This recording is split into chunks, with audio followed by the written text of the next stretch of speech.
Hello and welcome back to the second episode of the Typical Tutors podcast series. Today we have with us Rahat Abbas Barbuyada.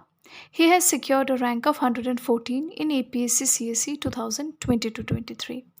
In this video, he has shared with us a detailed description of his preparation strategy and his sources. We really hope that you find this video informative and helpful, and it helps you in your preparation process. If you like our videos, please consider subscribing to our channel. It really helps and motivates us. Thank you. Hello, Rahata, and welcome to the Typical Tutor. Thank you so much for finding time for us.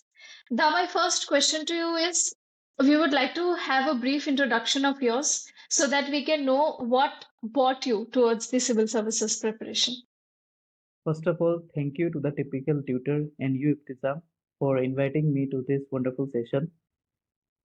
My name is Rahat Abbas Borhia, and I hail from Silchar city, from Barak Valley.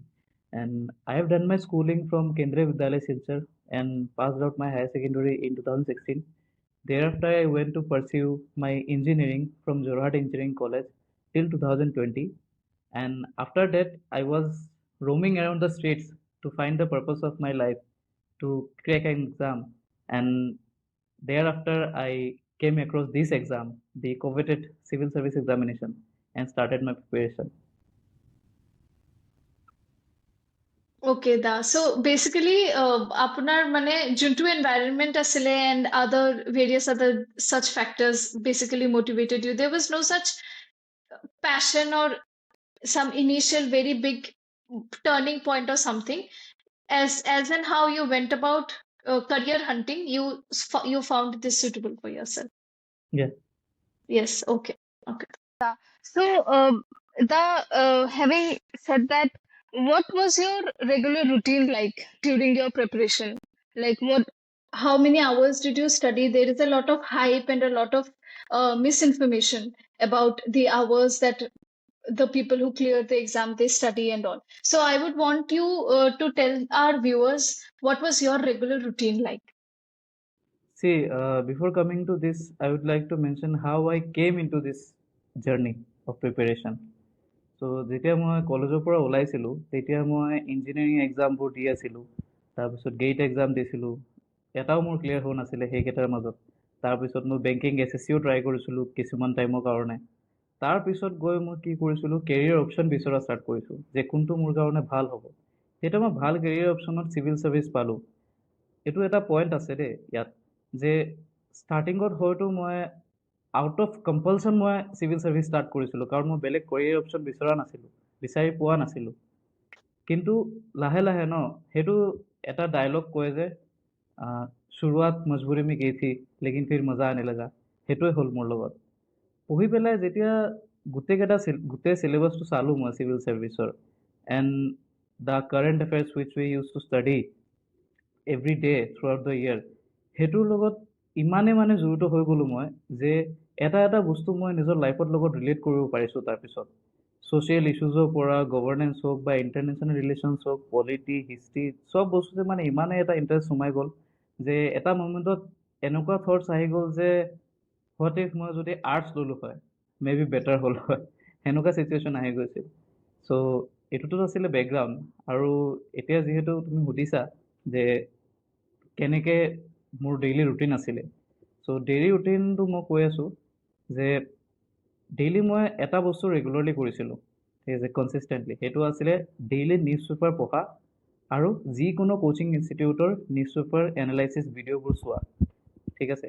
সেইটো কৰিলে কি হয় চোৱা, যেতিয়া তুমি চিলেবাছটো খুলি চোৱা চিভিল ছাৰ্ভিচৰ, be it U P S C or A P S C, চিলেবাছটো একে হয়, except the fact that UPSC has two additional optional papers and APSC doesn't have one, and APSC has one extra Assam paper. So সেইটোৰ বাহিৰে বাকী যিমানে G এছৰ syllabus আছিলে চব ছেইম হয়। চ' চিলেবাছ যেতিয়া খোলোঁ আমি, চিলেবাছত এটা এটা টপিক চাওঁ যে চিলেবাছটো কি। ত' first step towards getting into the preparation of civil services is to learn and know' the syllabus properly.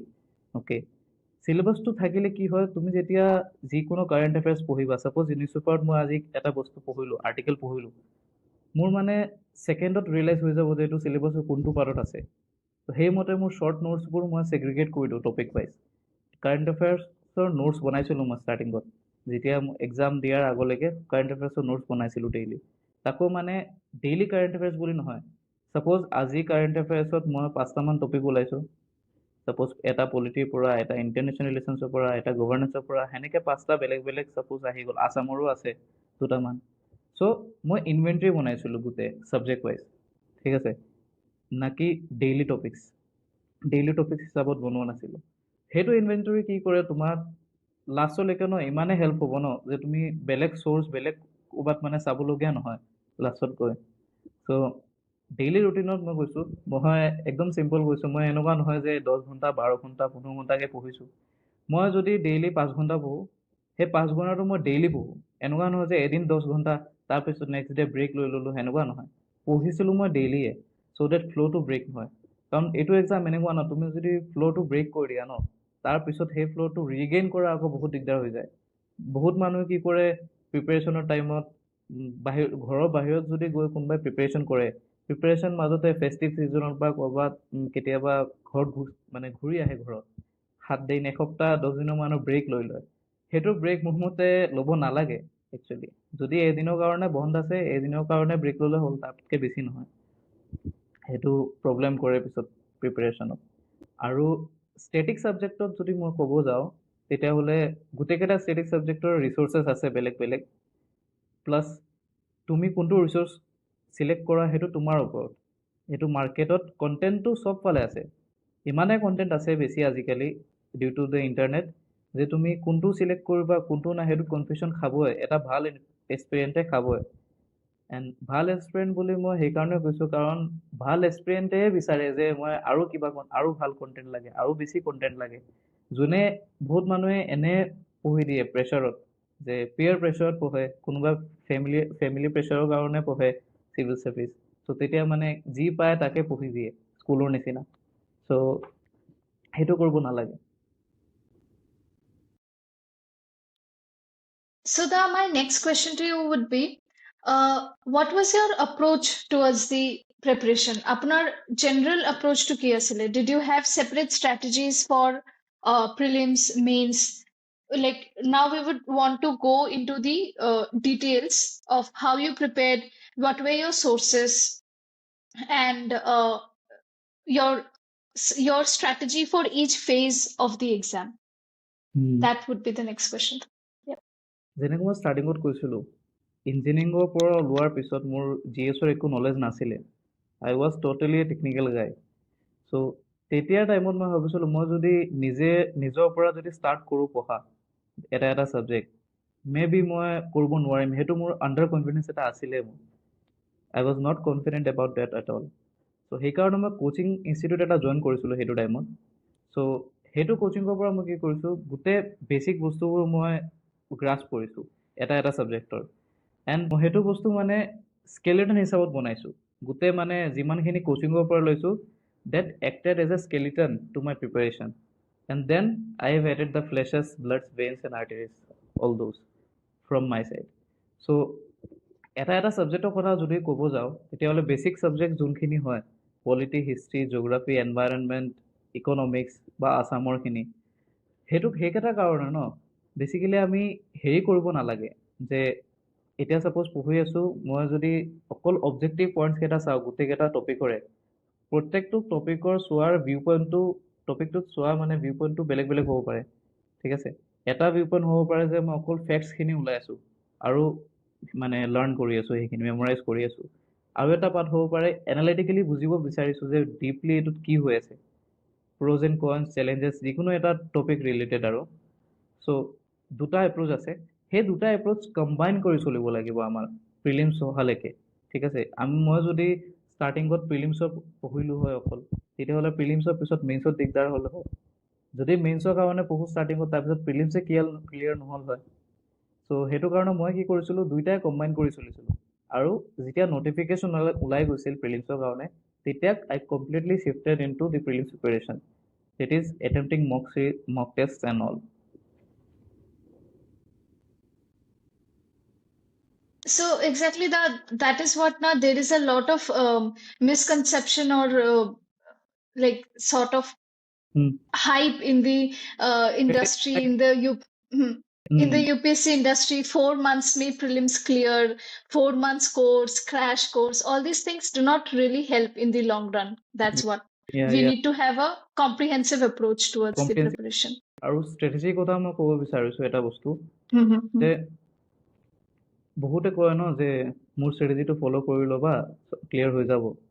চ' এটা বস্তু ক'ব বিচাৰিম যে ছাপ'জ 500 যদি পোষ্ট থাকে APSCৰ CC বা UPSC CAC এক্সামত 500 posts থাকে, if there are 500 posts in that exam, then there are 500 different ways to clear it, ঠিক আছে। আমি নিজৰ ষ্ট্ৰেটেজিটো বনাব লাগিব। মই যদি 10জন মানুহৰ ষ্ট্ৰেটেজি চাওঁ, সেইটোৰ পৰা কোনটোৰ লগত মই কমফৰ্টেবল হ'ম সেইটো চাব লাগিব। কমপ্লিটলি কমফৰ্টেবলটো কাৰো লগত নহওঁ। চ' গোটেইকেইটা মাৰ্জ কৰি পেলাই নিজৰ কিবা ইন'ভেটিভ আইডিয়াজ যদি এড কৰি পেলাই নিজৰ ষ্ট্ৰেটেজি এটা বনাওঁ, তেতিয়া ভাল। আৰু এইটো এক্সামৰ কাৰণে মই নিজৰ পাৰ্চনেল ষ্ট্ৰেটেজি এটা বস্তু ক'ব বিচাৰিছোঁ, যোনটো বেলেগ নতুন এক্সপিৰিয়েঞ্চবিলাকে কৰিব পাৰিব। ত' ছাজেশ্যন মোৰ ফালৰ পৰা যে টাৰ্গেটবোৰ ন লং টাৰ্ম টাৰ্গেটছ নেৰাখিলে ভাল, মাইক্ৰ' টাৰ্গেটছ ৰাখিলে ভাল। যে আজি মই এটা মাইক্ৰ' টাৰ্গেট ৰাখি দিলোঁ যে আজি ডিচেম্বৰৰ 1st, চ' মই গোটেই ডিচেম্বৰত পলিটি ছাবজেক্টটো শেষ কৰি দিম পুৰা, ঠিক আছে। মই আজি ডে 1 বুলি ধৰিলোঁ, ডে 31লৈকে মই শেষ কৰিম। ডে 31ৰ মাজত এটা এটা ডে মই ব্ৰেকডাউন কৰিম যে আৰু কেনেকৈ কৰিম। এটা এটা ডেট ধৰি ছাপ'জ মই গোটেই চিলেবাছটো চালোঁ ন, চাই পেলাই মই ওলালোঁ যে টোটেল ব্ৰডলি মোৰ 60 টপিক্স আছে। ডেইলি দুটা তিনিটাকৈ টপিক্স ৱাইজ মই কৰি যাম, ঠিক আছে। চ' সেইটো মোৰ ষ্ট্ৰেটেজি আছিলে। মই লং টাৰ্ম ভবা নাছিলোঁ যে মই 30 দিনৰ পিছত পলিটিক্স খতম কৰিব লাগে। চ' আজি মই 10টা কৰিলোঁ, কালি মই এটাও নকৰোঁ, পৰহি মই 2টা কৰিম, সেনেকৈ কৰি কিবাকৈ কমপ্লিট কৰি ল'ম, সেনেকুৱা নহয়। কনচিষ্টেণ্টলি কৰিছিলোঁ। চ' সেইটো মোৰ ষ্ট্ৰেটেজি আছিলে। Okay, so strategy wise, that is the thing, and preparation wise, apuni material to basically apunar coaching or junto material ase, that was the skeleton, that was the basic that basic developed your basics, right? Now we would like you to take us into a little more details for that specific portion. So the question being, what was your approach regarding each subject, and what would that breakdown be for you? যেনেকৈ এতিয়া মই যদি গোটেই চিলেবাছটো পাৰ্টকৈ ভাঙি দিওঁ, তেতিয়া আমাৰ হাতত আহিব যেনেকৈ GS1ত আমাৰ মেইনছত আহে history, Indian history, Indian art and culture, and geography, and Indian society. Yes, এই 4টা ছাবজেক্ট আহে। এতিয়া 4টা ছাবজেক্টৰ পৰা আমাৰ যেনেকৈ প্ৰিলিমছৰ চিলেবাছতো আছে হিষ্ট্ৰী, সেই দুটাৰ মাজত মই কম্পেৰিজন কৰিছিলোঁ। কেনেকৈ? এতিয়া ছাপ'জ হিষ্ট্ৰীত আমাৰ প্ৰিলিমছৰ হিষ্ট্ৰীত এনচিয়েণ্ট, মিডিয়েভেল, মডাৰ্ণ হিষ্ট্ৰী চব আহি যায়, কিন্তু মেইনছত এনচিয়েণ্ট আৰু মিডিয়েভেলৰ পৰা কুৱেশ্যনছ নাহে, চিলেবাছত নাই সেইটো। এনচিয়েণ্ট আৰু মিডিয়েভেলৰ অকল আৰ্ট এণ্ড কালচাৰ পাৰ্টটোৱে আহে, মডাৰ্ণৰ মেইনছত আহে, মেইনছৰ GS1ত। চ' হিষ্ট্ৰীৰ কাৰণে কি কৰিছিলোঁ, মই গোটেই কোচিঙৰ নোটছটো আছিলে, সেইটো বেছ মোৰ বনি গৈছিল। তাৰপিছত মই কি কৰিছোঁ, যেনেকৈ মডাৰ্ণ হিষ্ট্ৰীৰ কাৰণে স্পেক্ট্ৰাম বুলি বুক এখন আহে, ৰাজীৱ আহিৰ ৰাইটাৰৰ, সেইখন পঢ়িছিলোঁ, সেইখনৰ পৰা ভেলুৱেশ্যন কৰিছিলোঁ। এতিয়া যোন এক্সপিৰিয়েঞ্চ আছে চবে চাগে গম পাবই, মডাৰ্ণ হিষ্ট্ৰী বাই স্পেক্ট্ৰাম সেইটো বুক। চ' সেইখন বুকৰ পৰা মই সেই মডাৰ্ণ হিষ্ট্ৰী পাৰ্টখন কৰি দিছিলোঁ।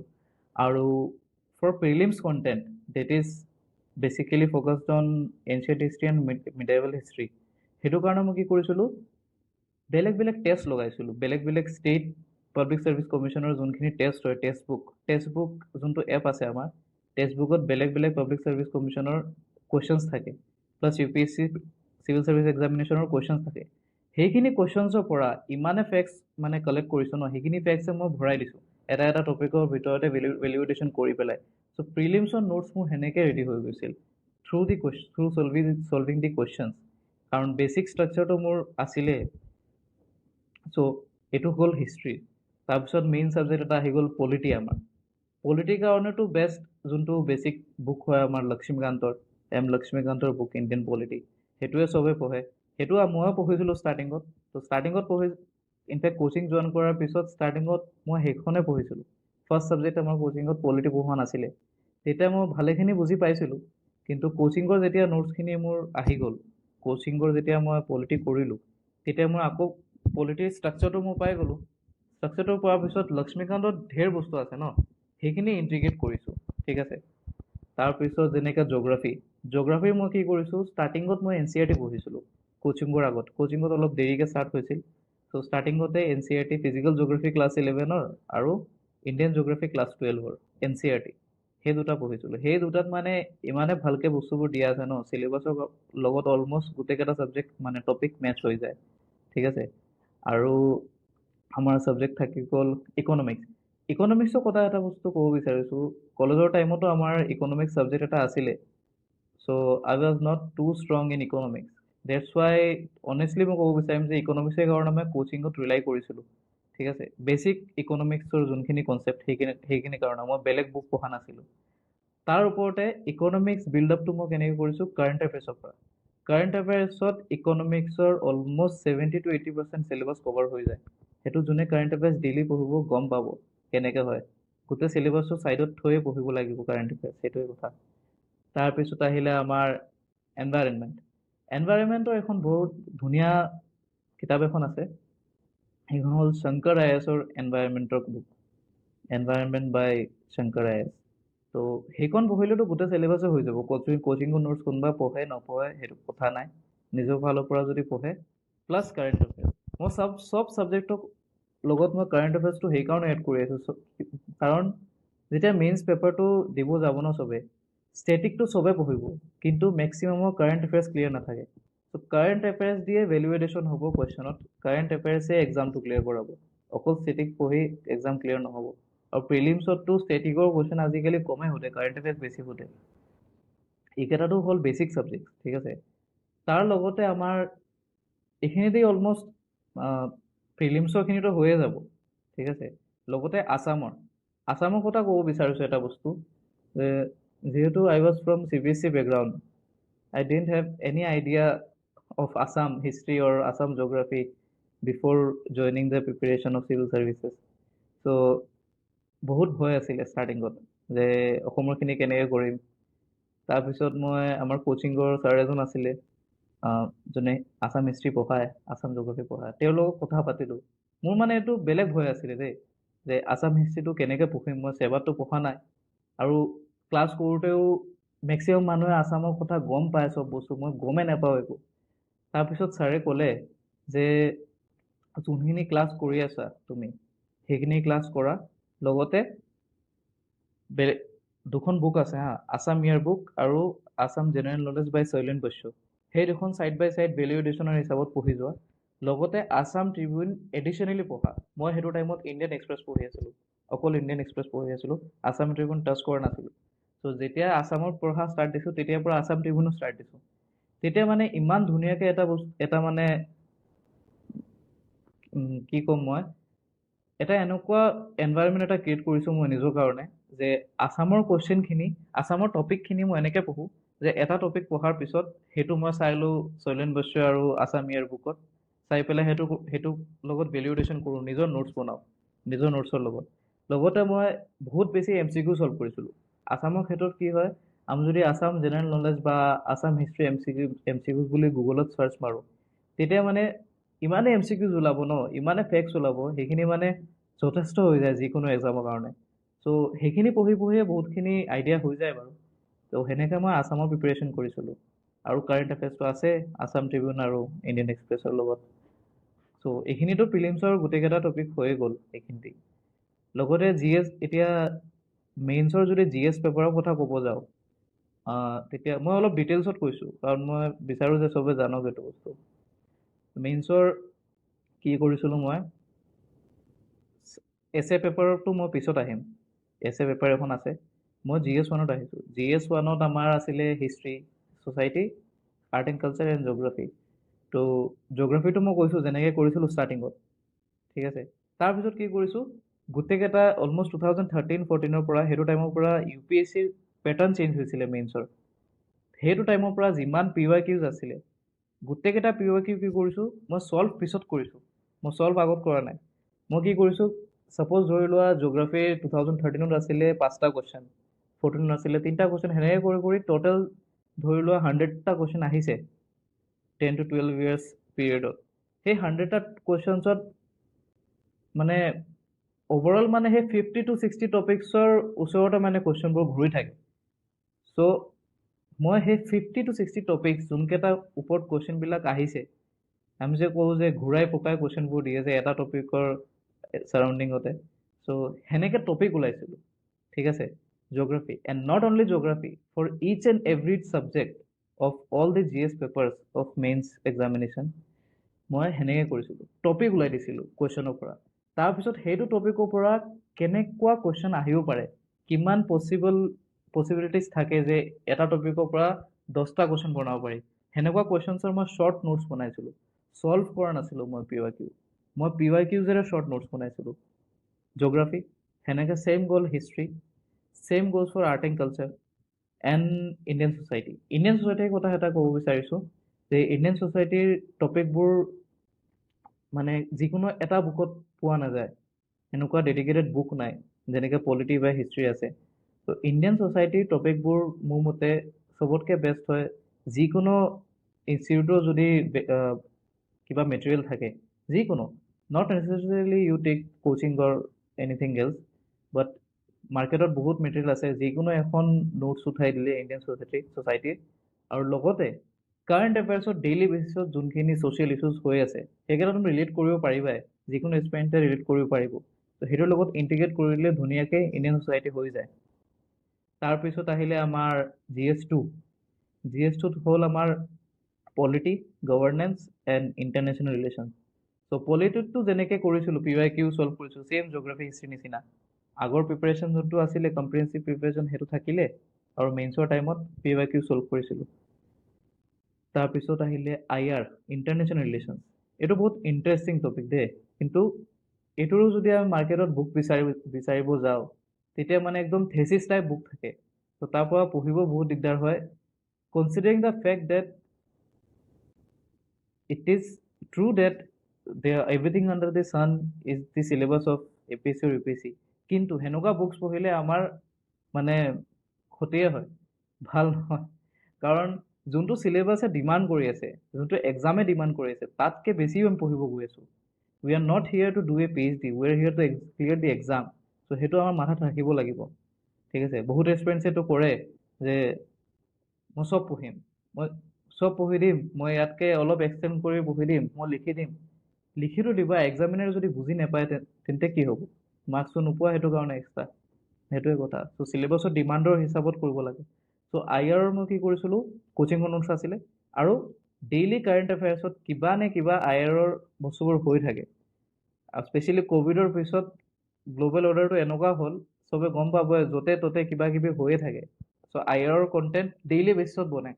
যেতিয়া ফান ফেক্ট এটা কৈছোঁ, যেতিয়া কিবা লাষ্ট 2 yearsত মানে ইমানে বস্তু হৈছে ন, ৰাছিয়া ইউক্ৰেইন ৱাৰৰ পৰা Iran Israel war conflict, Hamas, এইবিলাক বাংলাদেশত পলিটিকেল ক্ৰাইচিছ, যেতিয়া কিবা হয় আমাৰ হেডেকটো বাঢ়িয়ে যায়, আকৌ পঢ়িব লাগিব বস্তুবোৰ, এইবিলাক নতুন এটা কণ্টেণ্ট ক্ৰিয়েট হৈ গ'ল, মানে সেনেকুৱা হৈছে IRত। চ' IRৰ ক্ষেত্ৰত সেইটোৱে, চিলেবাছটো চাই পেলাই কাৰেণ্ট এফেয়াৰ্ছৰ লগত যিকোনো এটা বেছিক নোটছৰ লগত কম্বাইন কৰি দিলে হ'ল।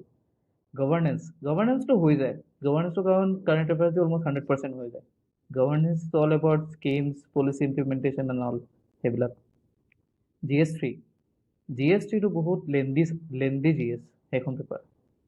It contains 6 subjects actually. এটা হ'ল ইণ্ডিয়ান ইকনমি, ত' ইণ্ডিয়ান ইকনমিৰ কথা কৈছোঁ। প্ৰিলিমছৰ টাইমত আমি যোনটো ইকনমিক্স পঢ়োঁ, তাত অকল বেছিক ছাবজেক্টছ থাকে, GDP, GNP, এইবিলাক মনিটাৰী পলিচি, ফিস্কেল পলিচি, সেইবিলাক ৰিলেটেড যিমান আছে আৰু RBI ৰিলেটেড সেইবিলাক আমি পঢ়োঁ। কিন্তু ইণ্ডিয়ান ইকনমি যেতিয়া আহি যাওঁ মেইনছত, তেতিয়া সেইকেইটা অকল কনচেপ্টছ কামতে আহে, সেইকেইটাৰ পৰা কুৱেশ্যন ডাইৰেক্ট নাহে মেইনছত। মেইনছৰ ইকনমিত আমাৰ যেনেকৈ sustainable development, inclusive development, infrastructure, investment medals, সেইবিলাক আহি যায়। চ' সেইটো কাৰণে কি কৰিব লাগে, থ্ৰু আউট দ্য ইয়াৰ যে যোনে প্ৰিপেৰেশ্যন কৰিছোঁ ন কাৰেণ্ট এফেয়াৰ্ছ, মই কৈছিলোঁ ন আগতে ইণ্ডিয়ান ইকনমি কাৰেণ্ট এফেয়াৰ্ছ দিয়ে হৈ যায়, সেইখিনিৰ পৰাই গোটেই ছাপ'জ কিবা এটা স্কিম ওলালে বা ইনফ্ৰাষ্ট্ৰাকচাৰ ডেভেলপমেণ্ট প্ৰজেক্ট ওলালে, সেইবিলাক ৰিলেটেডটো কাৰেণ্ট এফেয়াৰ্ছত আহিয়ে থাকে। Sustainable development, inclusive development, articles আহিয়ে থাকে। ত' সেইখিনিৰ পৰা নিজৰ নোটছত ইণ্টিগ্ৰেট কৰিলে মেইনছৰ টাইমত ইণ্ডিয়ান ইকনমিত একো প্ৰব্লেম নহয়। ডিজাষ্টাৰ মেনেজমেণ্ট আৰু এটা আছে ইণ্টাৰনেল ছিকিউৰিটি। সেই দুটা মই কাৰেণ্ট এফেয়াৰ্ছৰ পৰা কৰিছোঁ। কাৰেণ্ট এফেয়াৰ্ছত যি ডিজাষ্টাৰ আহে সেইটোৰ পৰা নোটছ বনাই দিছিলোঁ। ইণ্টাৰনেল ছিকিউৰিটিটো চিলেবাছ মতে যিখিনি ইছ্যুজ আছে আৰু বৰ্ডাৰ কনফ্লিক্টছ হওক বা ইনচাৰ্জেঞ্চি টেৰৰিজম সেইবিলাকৰ ওপৰত নোটছ বনাইছিলোঁ। ছেল্ফ মেড নোটছ সেইখিনিতে হৈ গৈছে কাৰেণ্ট এফেয়াৰ্ছৰ লগত মিলাই। চ' বাকী থাকিলে এনভাইৰনমেণ্ট সেনেকৈ পি ৱাই কিউ কৰিছিলোঁ, জিঅ'গ্ৰাফী হিষ্ট্ৰী পলিটিৰ নিচিনা পি ৱাই কিউৰ লগত মিলাই হৈ গৈছিল। তাৰপিছত আমাৰ আহিলে internal security, disaster management, economics, geography, agriculture. Agriculture ছাবজেক্টটোত আমাৰ ইণ্ডিয়ান ইকনমিৰ ভিতৰতে আহে এগ্ৰিকালচাৰ, কিন্তু এগ্ৰিকালচাৰ অলপ দীঘল হয়। সেইকাৰণে আমি এগ্ৰিকালচাৰটো বেলেগকৈ পঢ়োঁ এজ এ ছেপাৰেট এণ্টিটি, গম পাইছা? ত' এগ্ৰিকালচাৰৰ কাৰণেও যোনখিনি ইণ্ডিয়ান ইকনমিৰ আমাৰ থ্ৰুআউট দ্য ইয়াৰ কাৰেণ্ট এফেয়াৰ্ছৰ নোটছ বনিছে তাতে এগ্ৰিকালচাৰৰ নিউজ থাকে। ত' সেইখিনি এগ্ৰিকালচাৰৰ চিলেবাছৰ লগত কলাইড কৰিবই। এনেকুৱা নহয় যে হ'বই নোৱাৰে এইটো যে কাৰেণ্ট এফেয়াৰ্ছত পোৱাই নাই এগ্ৰিকালচাৰৰ কথা, আহিবই। চ' সেইখিনিতে হৈ যাব। And I am missing out one subject wait a minute. Indian economy, Ethics. ন in GS3, Oh, in science GS3. And technology. Science and Tech. Science and tech, science and টেকটো মোৰ ফেভৰেটে আছিলে, কাৰণ মই বেকগ্ৰাউণ্ডে মোৰ ইঞ্জিনিয়াৰিং, মই ভাল লাগিছিলে পঢ়ি পেলাই। ত' যিকোনো চায়েন্স এণ্ড টেকৰটো ইণ্ডিয়ান এক্সপ্ৰেছ ক'ব গ'লে বেষ্ট নিউজ পেপাৰ হ'ব মোৰ মতে চায়েন্স এণ্ড টেকৰ কাৰণে। তাত চায়েন্স ছেকশ্যন এটা বেলেগকৈ থাকে ইণ্ডিয়ান এক্সপ্ৰেছত ডেইলি। সেইটো ডেইলি বেচিছত কোনোবাই যদি 6-7 months, ওৱান ইয়েৰ যদি পঢ়ি লয়, সেইটো মোৰ দেন এনাফ, ইট উইল চাফিচ। তাৰপিছত এথিক্স আহিলে। এথিক্সৰটো একো আইডিয়া নাছিলে। যেনেকুৱা মোৰ অসমৰ পেপাৰ, আছাম পেপাৰৰ আইডিয়া নাছিলে, সেনেকুৱা এথিক্সৰো একো আইডিয়া নাছিলে। এথিক্সৰ মই কোচিঙৰ পৰা চব বস্তু কৰিছিলোঁ। তাৰপিছত কি কৰিছোঁ, নিউজ পেপাৰত যোনখিনি, আৰু এটা কথা দেই, যেনেকৈ মই পলিটি, গভাৰ্নেন্স সেইখিনি পঢ়াৰ আগতেও যদি মই নিউজ পেপাৰ পঢ়োঁ, তেতিয়াও মই অলপ গম পোৱা যায় যে এইটো পলিটিৰ টপিক, এইটো গভাৰ্নেন্সৰ, এইটো হিষ্ট্ৰী, এইটো কিবা ছাবজেক্টৰ টপিক। কিন্তু এথিক্সটো এনেকুৱা ছাবজেক্ট ন, তুমি যেতিয়ালৈকে ষ্টেটিক পৰ্চনো নপঢ়া তেতিয়ালৈকে কাৰেণ্ট এফেয়াৰ্ছটো পঢ়ি পেলাই একো ৰিলেট কৰিব নোৱাৰে যে এইটো এথিক্সত সোমাব পাৰিম মই, এইটো চিলেবাছৰ এইটো টপিকৰ ভিতৰত। ত' ষ্টেটিকটো প্ৰথম পঢ়িছিলোঁ। তাৰপিছত কি কৰিছিলোঁ, গোটেই নোটছত মই মই যোনখিনি নোটছ বনাইছিলোঁ, এটা বস্তু কৈ দিওঁ, গোটেইখিনি ডিজিটেল নোটছ আছিলে, চব টাইপ কৰি বনাইছিলোঁ, নট হেণ্ড ৰিটেন। কাৰণ হেণ্ড ৰিটেন কৰিলে মই ভেলু এডিশ্যন কৰোঁতে দিগদাৰ হৈ যায় পিছত, কিমান স্পেচ এৰিম সেইটো ক'ব নোৱাৰিম ন। চ' মই ডিজিটেল নোটছ বনাইছিলোঁ। চ' সেই এথিক্সৰ নোটছতে যোনটো জেগাত যোনটো কোড ফিট হয়, নিউজ পেপাৰত কিবা কোড পাই গ'লোঁ, কিবা এটা ক'ৰবাত এক্সাম্পল পাই গ'লোঁ, আমাৰ ডেইলি ইনশ্বৰ্টছ এপ বা সেইবিলাক থাকে যে ডেইলি হাণ্ট এপ, এইবিলাকতে কিবা ছ'চাইটি ৰিলেটেড বা মানে যোনে চিলেবাছ পঢ়িব চাব গম পাব কেনেকুৱা এক্সাম্পলছ বিল্ড আপ হয় এথিক্সৰ কাৰণে। চ' সেইবিলাক কৰিছিলোঁ। আৰু এথিক্সত এটা পাৰ্ট আছিলে কেছ ষ্টাডিজ, সেইটো বহুত ইণ্টাৰেষ্টিং এটা পাৰ্ট। আৰু ওৱান সেইটো এথিক্সৰ সেইটো পাৰ্টে কেৰি কৰে around 120 marks, 6 questions, 20 marks for each question, each case study. ত' সেইটো কাৰণে কি কৰিছিলোঁ, মই আৰু মোৰ লগৰ এটা, আমি দুটাই একেলগে প্ৰিপেৰেশ্যন কৰিছিলোঁ। কেছ ষ্টাডিবোৰ বহুত বেছি ছল্ভ কৰিছিলোঁ আমি দুইটাই একেলগে বহি। ভালো লাগে ন, নৰ্মেল থিয়ৰী ছাবজেক্ট কিমান পঢ়িম, লগতে কেছ ষ্টাডি কৰিলে ভালে লাগে। ত' দুইটাই ডিছকাছ কৰি ইনোভেটিভ চলিউশ্যনছ ওলাই ওলাই কেছ ষ্টাডি কৰিছিলোঁ সেনেকৈ। আৰু ফাইনেলি আমাৰ আছামৰ টপিকবোৰ সেনেকুৱাই। যেতিয়া চব গোটেই GS-ৰ আনচাৰ ৰাইটিং যোনে কৰি লয়, question P Y Q search কৰি দিয়ে, তাৰ কাৰণে আছাম ইমান ইছ্যু নহয়। কাৰণ আছামৰ কুৱেশ্যনবোৰ মানে মোৰলেছ যোনখিনি টপিকছ পঢ়িছোঁ সেইখিনি চাৰাউণ্ডিঙে থাকে, সেইখিনি আশে পাশে ঘূৰি থাকে বস্তুবোৰ আছামত। চ' সেনেকৈ আছামৰো হৈ গৈছিলে, কাৰণ পি ৱাই কিউ নাই ন আছামৰ, কুৱেশ্যন বেংক নাই মোৰ 10 years 20 years-ৰ। এতিয়া ৰিচেণ্টলি 2021-ৰ প্ৰিলিমছ যোনটো হৈছিলে CC, সেইটোৰ পৰাহে আমাৰ চেঞ্জ হৈছে চিলেবাছটো। তাৰ আগতেতো আছামৰ চিলেবাছটো অলপ মানে এতিয়াৰ নিচিনা নাছিলে। চ' আছামৰ কাৰণে সেইটোৱে কাৰেণ্ট এফেয়াৰ্ছ প্লাছ যেনেকুৱা type of questions come in polity, history, geography, সেনেকুৱা type of questions will come in Assam history, Assam polity, Assam geography. So' সেইটো লাইনতে আনচাৰ ৰাইটিংটো হৈ যায় আছামৰ। সেইটোৱে আছিলে। আৰু এছে পেপাৰ, ৰাইট। Essay. এছে পেপাৰৰ কাৰণে মই কি কৰিছোঁ, এছে কাৰণে বহুত এটা ইম্পৰ্টেণ্ট বস্তু হ'ল ইনভেণ্টাৰী। ইনভেণ্টৰী কিহৰ কাৰণে কৈছোঁ, কাৰণ এছে এখন লিখোঁতে বহুত বস্তু মনত ৰাখিব লাগিব আমাৰ, যে it is not only N elongated GS answer, গম পাইছা? তাত আমি কোটেশনছ, এনেকডোটছ মানে যোনে গম নাপায় তাৰ কাৰণে কৈছোঁ, real life story or story from some inspirational figures, story of চাম ইনস্পিৰেশ্যনেল পিপল, সেনেকুৱা এনেকডোটছ, কোটেশনছ বা যিকোনো ফিকশ্যনেল ষ্টৰী, সেইখিনি আমাৰ লাগে এছে কাৰণে। কিহৰ কাৰণে লাগে? যিকোনো এছেট ষ্টাৰ্ট কৰোঁতে আমি মানে এছেট যদি যিকোনো এটা টপিক দিয়া থাকে, সেইটোৰ পৰা ডাইৰেক্ট ষ্টাৰ্ট কৰিলে সেইটো নৰ্মেল GSৰ আনচাৰ নিচিনা লাগিব, সেইটো মানে হাৰ্টকে নাথাকে বস্তুটো। চ' সেইকাৰণে আমি কি কৰোঁ, এছে পেপাৰৰ কাৰণে বেলেগকে কোৰ্চৰ ইনভেণ্টৰী এটা বনাওঁ, list of course that I will be going to use in the examination, গম পাইছা? ঠিক আছে, মই যেতিয়া কোৰ্চৰ কাৰণে চাৰ্চ মাৰোঁ গুগলত, মই থাউজেণ্ডছ অফ কোৰ্চ পাম, ঠিক আছে, কিন্তু তাৰ পৰা মই কোনটো ওলাব লাগিব যোনটো মোৰ মনত থাকিব লাষ্ট মোমেণ্টলৈকে আৰু মই ইউজ কৰিব পাৰিম চুইটেবলি, সেইখিনি নিজৰ ওপৰত, সেইটো নিজে কৰিব লাগিব। এৰউণ্ড 100 কোৰ্চ যদি কোনোবাই বনাই লয়, তেতিয়া ভাল ইনভেণ্টৰী বুলি ভাবিম মই।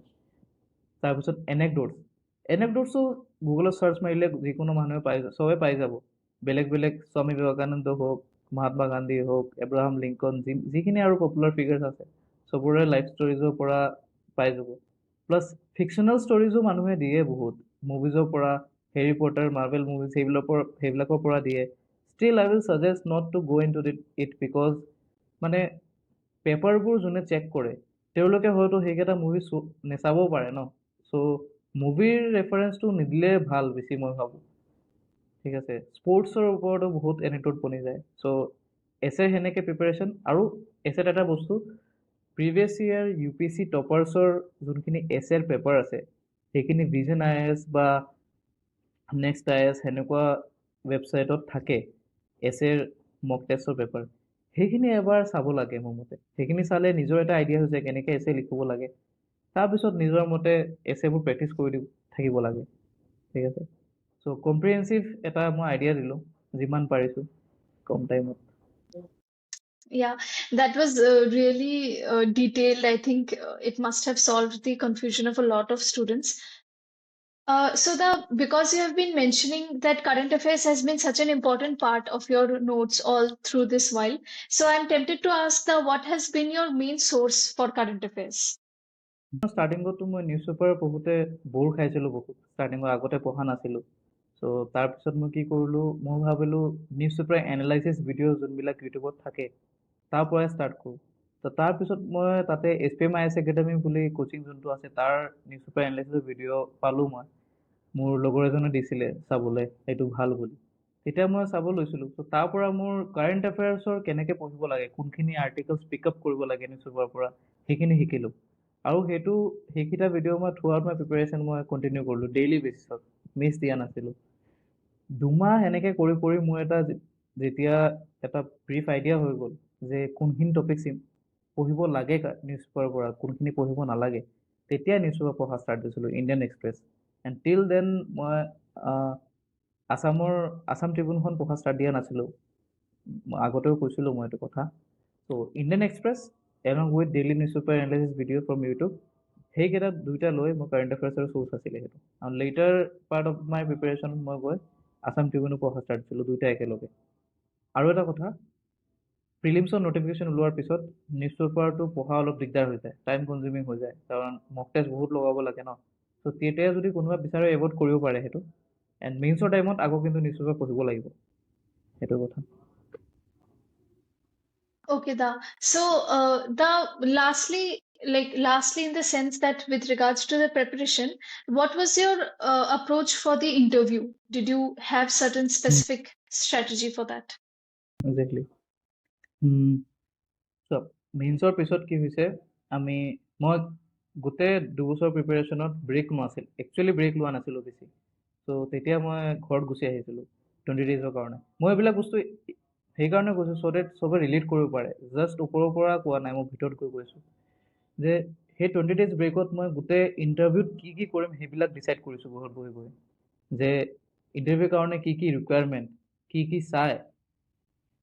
কাৰণ এজ এ চিভিল ছাৰ্ভেণ্ট আমি ছ'চাইটিত কেনেকৈ কি কাম কৰিব লাগিব, সেইটোৰ পাৰ্চনেলিটি ৰিফ্লেক্ট হ'ব লাগিব আমাৰ ইণ্টাৰভিউ। ঠিক আছে। চ' ইণ্টাৰভিউৰ কাৰণে এটা বস্তু কৰিছিলোঁ, একদম ষ্টাৰ্টিঙত যেনেকৈ কৰিছিলোঁ নিউজ পেপাৰ এনালাইচিছ আৰু ডেইলি কাৰেণ্ট এফেয়াৰ্ছ ভিডিঅ'জবোৰ, সেইবিলাক কণ্টিনিউ কৰি গৈছোঁ। আৰু ইণ্টাৰভিউৰ স্পেচিফিক নোটছ কেইটামান বনাইছিলোঁ। সেই নোটছ কেইটামান হ'ল, যেনেকৈ ইণ্টাৰভিউত আমি ছাপ'জ যেতিয়া নিউজ পেপাৰ বা কাৰেণ্ট এফেয়াৰ্ছ ভিডিঅ' চাওঁ, তেতিয়াতো যোনখিনি টপিক ওলাই নোটছটো বনাওঁ সেইটো বেলেগ কথা। কিন্তু চব টপিক ইণ্টাৰভিউৰ কাৰণে নহয়। ইণ্টাৰভিউ স্পেচিফিক কেইটামান টপিক থাকে যে এইটো টপিক চালে গমেই পাই যায় যে এইটো ইণ্টাৰভিউত আহিব পাৰে। মানে ইম্পৰ্টেণ্ট ইছ্যু বা ইম্পৰ্টেণ্ট কিবা ফেক্ট, ইম্পৰ্টেণ্ট বস্তু বা ৰিচেণ্ট কিবা একদম নিউজত আছিলে হেডলাইনছ সেনেকুৱা। চ' সেনেকুৱা মানে ধৰি লোৱা এৰাউণ্ড 30 to 40 পেজেছৰ নোটছ হৈ গৈছিলে মোৰ 2-3 মান্থছৰ মেইনছ আৰু ইণ্টাৰভিউৰ মাজত। চ' সেইটো এটা পাৰ্ট গ'ল ৰিলেটেড টু GS, ঠিক আছে। ছেকেণ্ড আহিল হবি। এতিয়া চবৰে নিজৰ কিবা এটা হবি থাকে, and I am being frank here, কাৰোবাৰ হবি নাথাকিব পাৰে। চ' যদি নাথাকে দেন ক্ৰিয়েট ওৱান, বিকজ সুধিবই হবিৰ কথা। অলমষ্ট মেণ্ডেটৰিলি সোধে চবতে যে ফ্ৰী টাইমত কি কৰা কি নকৰা। তাৰপিছত নিজৰ এডুকেশ্যনেল বেকগ্ৰাউণ্ডৰ পৰা সোধে। চ' যাৰ যি এডুকেশ্যনেল বেকগ্ৰাউণ্ডৰ পৰা যোনে কোনোবা যদি পাহৰি যায় সেইটোও পঢ়িব লাগিব। চ' হবি হ'ল আমাৰ এডুকেশ্যনেল বেকগ্ৰাউণ্ড হৈ গ'ল, আমাৰ GS হৈ গ'ল, আৰু কেছ ষ্টাডি টাইপ কুৱেশ্যন সুধিব পাৰে, চিটুৱেশ্যনেল কুৱেশ্যন। সেইখিনি ছল্ভ কৰা এবিলিটি তেতিয়া আহিব যেতিয়া এথিক্সৰ কেছ ষ্টাডিবোৰ মানুহে ছল্ভ কৰিব, গম পাইছা। যোনে হোল হাৰ্টেডলি প্ৰিপেৰেশ্যনটো কৰিছে তেওঁলোকৰ কাৰণে চিটুৱেশ্যন বেছড কুৱেশ্যন ছল্ভ কৰা মানে একো ইছ্যু নহ'ব। চ' ইণ্টাৰভিউ মোৰ এইটোৱে আছিলে। Okay, da. So, আৰু the এটা পইণ্ট Mhm. Yeah, নিজৰ sure. নিজৰ হোম টাউন, হোম ডিষ্ট্ৰিক্ট বা হোম ৰিজন সেইটোৰ পৰা কুৱেশ্যন সোধে। ত' সেইটো অকল হোম ডিষ্ট্ৰিক্ট বুলি নহয়, since I am from Cachar district. So' মই ডিমা হাছাও, কৰিমগঞ্জ, হাইলাকান্দি এণ্ড কাছাৰ চব পঢ়ি গৈছিলোঁ সেইখিনি।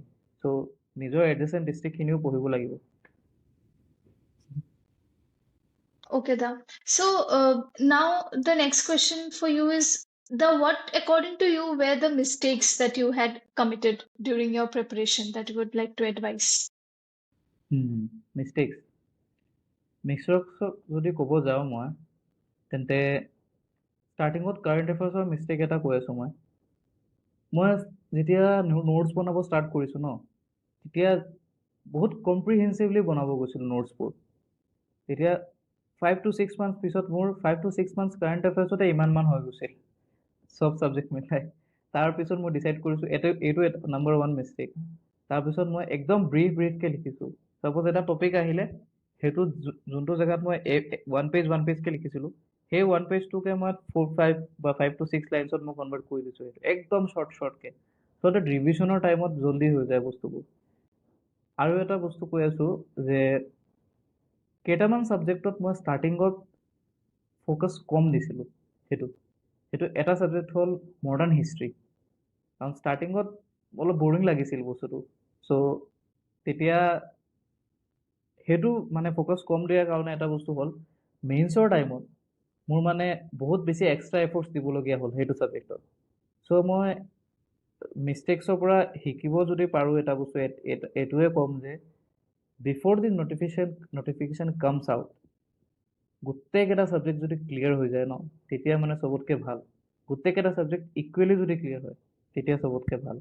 কাৰণ এইটো এক্সামত এইটো কৰিব নোৱাৰিম আমি যে এটা টপিক অলপ বেছিকৈ পঢ়িম, যোনটো মোৰ উইক সেইটোত মই অলপো ফ'কাছ নকৰিম, সেনেকুৱা নহয়। চবতে লাগিব ফ'কাছ কৰিব। দুটা মিষ্টেকটো মোৰ এইটোৱে মই দেখিছোঁ। Okay, da.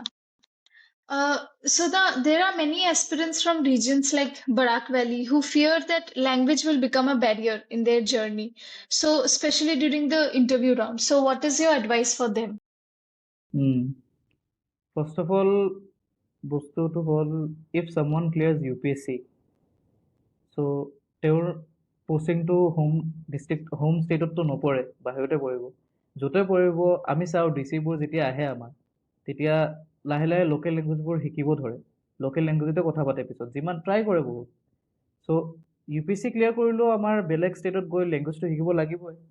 চ' আমাৰ ষ্টেটতো যদি শিকিব লগা হয় তেতিয়া শিকিব লাগিব। কাৰণ এতিয়া যদি আমি BTR ৰিজনত গুচি যাওঁ, বড়োলেণ্ড টেৰিটৰিয়েল ৰিজনত যদি গুচি যাওঁ, তেতিয়া হয়তো বহুত জেগাত আমাৰ বড়ো কথা পাতিব লাগিব, অলপ চলপ শিকিব লাগিব। এতিয়া আপাৰ আছাম লোৱাৰ আছাম সেইখিনিত অলপ গ'লে আমাৰ আছামিছত কথা পাতিব লাগিব। বৰাক ভেলীত আহিলে বেংগলীত কথা পাতিব লাগিব মে বি আমাৰ। ডিমা হাছাওত আমাৰ সেইবিলাক কাৰ্বি আংলঙত গৈ কাৰ্বি কথা পাতিব লাগিব। চ' লেংগুৱেজৰ কাৰণে বস্তুটো কি হ'ল জানানে, যে কেণ্ডিডেট এটাই মেক্সিমাম কেণ্ডিডেটে কি কৰে, প্ৰিপেৰেশ্যনটো ষ্টাৰ্ট কৰে বেলেগ বেলেগ ইণ্টাৰভিউ শ্বৰ্টছ আৰু ৰিলছ চাই পেলাই, যে ইউ পি এছ চিৰ ইণ্টাৰভিউ শ্বৰ্টছ ৰিলছবোৰ দিয়ে যে এডিট কৰি পেলাই সেইখিনি চায়। সেইটো কাৰণে কি হয়, ষ্টাৰ্টিঙতে প্ৰিলিমছ মেইনছৰ কথা নেভাবি ইণ্টাৰভিউ কথা ভাবিব ধৰে চবে, যে ইণ্টাৰভিউ কেনেকৈ ক্লিয়াৰ কৰিম। প্ৰথমতে মেইনছ প্ৰিলিমছ ক্লিয়াৰ কৰি মেইনছটো যাব লাগিব ন, মেইনছ ক্লিয়াৰ কৰিহে ইণ্টাৰভিউ। আৰু মেইনছৰ পৰা ইণ্টাৰভিউলৈকে 3 মান্থছমান টাইম এনেও পাই যায় চবে। চ' সেইটো টাইম মোৰ দেন এনাফ যিকোনো লেংগুৱেজৰ বেচিক্সখিনি শিকাৰ কাৰণে। চ' যাৰ যাৰ অলপ হেজিটেশ্যন আছে শিকিবলৈ, চ' তেওঁলোকে মানে নিজৰ আছামিজ ফ্ৰেণ্ডছ, যদি APSC দিয়ে আৰু তেতিয়াহ'লে আছামিজ ফ্ৰেণ্ডছ বা বড়ো ফ্ৰেণ্ডছ সেইখিনিৰ পৰা বেছিকখিনি শিকি ল'লে ভাল আৰু। চ' তাৰ ইণ্টাৰভিউত যদি সোধে যে তুমি শিকি আছা নে নোৱাৰা নেকি ক'বলৈ, তেতিয়া এটলিষ্ট এইটো ক'ব পাৰে যে ছাৰ মই শিকি আছোঁ, rather than I am still learning. ত' সেইটো ৱৰ্ডটোৱে, সেই লাইনটোৱে যদি অসমীয়াত কয় কোনোবাই, specially referring to the students from Barak valley, so' সেইখিনি এটলিষ্ট ওৱান লাইনৰ আনচাৰবোৰ যাতে অসমীয়াত দিব পাৰে, সেইটোৱে main. Exactly. So the we have almost come to the end of the conversation. You have given a very detailed and clear idea. I think a lot of people will benefit from it. So the last question is, during this is a very uncertain journey, and many people don't make it to the final stage. And also, even those who do, they go through a very tedious process all through the preparation period. So the what is your advice for those who do not clear the exam, and what were your strategies, or what were your ideas to keep yourself motivated during this period, given that there is so much uncertainty?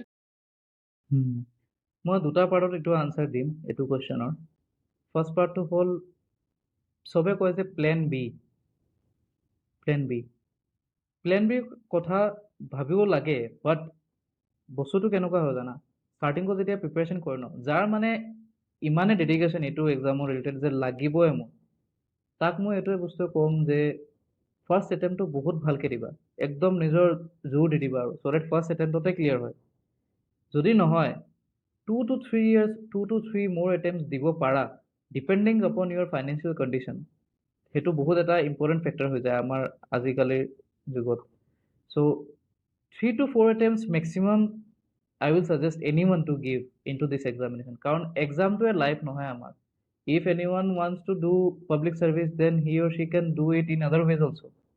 You can become a teacher, open an NGO, or join any organization which is doing public service. So বহুত ways আছে বেলেগ বেলেগ public service কৰাৰ কাৰণে। It is true that civil ছাৰ্ভিচত আহি সেইটো ইম্পেক্টটো বেছি পেলাব পাৰিম আমি পাব্লিকৰ ওপৰত, since we are the ones who are implementing these schemes, government schemes and policy. So এইটো এটা বস্তু হ'ল যে 10, 15 years, 10 attempts, 9 attempts মানুহে দি দিয়ে, গোটেই মানে ইউথ লাইফটো চবৰে মানে গুচি যায় সেইটো টাইমতে, 30 to 33 হোৱালৈকে দিয়ে থাকে। চ' সেইটো তেতিয়াই কৰক যেতিয়া মানে you are financially backed up, সেইটো মোৰ প্ৰেক্টিকেল ছাজেশ্যন। 2 number, motivation. চৰি, মটিভেশ্যনৰ কাৰণে মই ক'ম যে বি চেল্ফ মটিভেশ্যনৰ কাৰণে আমাৰ এটা বস্তু লাগে, যে চবেতো লাইফত কেতিয়াবা গেম খেলিছে চাগে, মোবাইল গেমছ, কম্পিউটাৰ গেমছ, আৰু আমাৰ মাল্টিপ্লেয়াৰ গেমছবিলাকে ভাল লাগে, চলো ভাল নালাগে। ত' প্ৰিপেৰেশ্যনত কোনোবা লগৰ এজনীক লৈয়ে যাব। অকলে প্ৰিপেৰেশ্যনটোত সোমালে এইটো ইমানে ফ্ৰাষ্ট্ৰেটিং ন, মানে এমাহতে ভাগৰ খাই যায় মানুহ যোনে অকলে কৰে। There are people who act as lone wolf and also' clear the exam, but সেনেকুৱা বহুত কম। নৰ্মেল যিকোনো এক্সপিৰিয়েণ্টৰ কাৰণে অকলে এই জাৰ্ণিটো মানে পাৰ্চিউ কৰা বহুত ডিফিকাল্ট। চ' যদি ছেইম মাইণ্ডছেট থকা কোনোবা থাকে ফ্ৰেণ্ড, চ' সেইজনৰ লগতে ষ্টাৰ্ট কৰক। সেইটোৱে ছেল্ফ মটিভেটিং হ'ব। এজন যদি ডাউন থাকে আৰু এজনে উঠাব যে আজি কৰোঁ, নকৰাকৈ নাথাকোঁ। চ' মটিভেশ্যনৰ কাৰণে সেইটো মোৰ আছিলে। মোৰ লগৰ এজন যাৰ কথা কৈছোঁ, আমি দুজনে একেলগে প্ৰিপেৰেশ্যন কৰিছিলোঁ। Okay. So, I think we have almost reached, not almost, we have actually reached the end of the conversation. It has been a really insightful discussion. I think a lot of people will go away clearing their doubts. Thank you so much for giving us your time once again, and we wish you all the very best for your future. Thank you so much. Thank you.